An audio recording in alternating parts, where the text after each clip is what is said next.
అందరికీ నమస్కారం. నేను మీ డాక్టర్ సాహిత్య బొమ్మిడి, కన్సల్టెంట్ ఆబ్స్ట్రిషన్ అండ్ గైనకాలజిస్ట్. ఈ మధ్య నేను ఒక క్వశ్చన్ చూశానండి. సో అందులో ఏంటంటే మేనరికానికి పిల్లలు పుట్టకుండా ఉంటారు. సో మేనరికానికి పిల్లలు పుట్టకపోవడానికి అసలు ఎటువంటి సంబంధం లేదండి. సో మేనరికంలో పెళ్లి చేసుకున్నంత మాత్రాన పిల్లలు పుట్టకుండా ఉంటారు అనేది అయితే డెఫినెట్గా లేదు.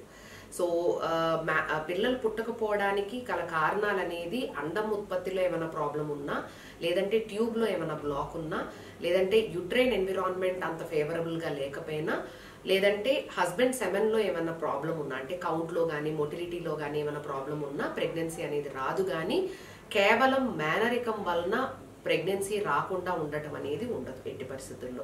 బట్ కొన్ని డిసీజెస్ అనేవి, అంటే పీసీఓఎస్ కానీ, లేదంటే పాలిసిస్టిక్ ఓవేరియన్ సిండ్రోమ్ కానీ తల్లిలో కానీ, లేదంటే అక్క చెల్లెల్లో కానీ ఉంటే వాళ్ళకి కూడా అదే ప్రాబ్లం ఉండి కొన్ని ఇన్ఫర్టిలిటీ ఇష్యూస్ వచ్చే అవకాశం ఉంటుంది. కానీ జన్యుపరంగా మేనరిక సంబంధం చేసుకున్నంత మాత్రాన పిల్లలు పుట్టకపోవడం అనేది జరగదు.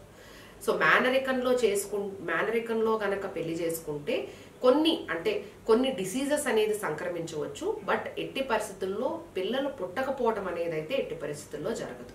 అంటే డిసీజెస్ అన్న పాయింట్కి నేను వచ్చినట్టయితే, డిసీజెస్ అంటే నేను ఎందుకు అన్నాను అంటే థాలసీమియాస్ కానీ, సికిల్ సెల్ కానీ జన్యుపరంగా, అంటే మేనరికంలో ఉండటం వలన ఏంటి అంటే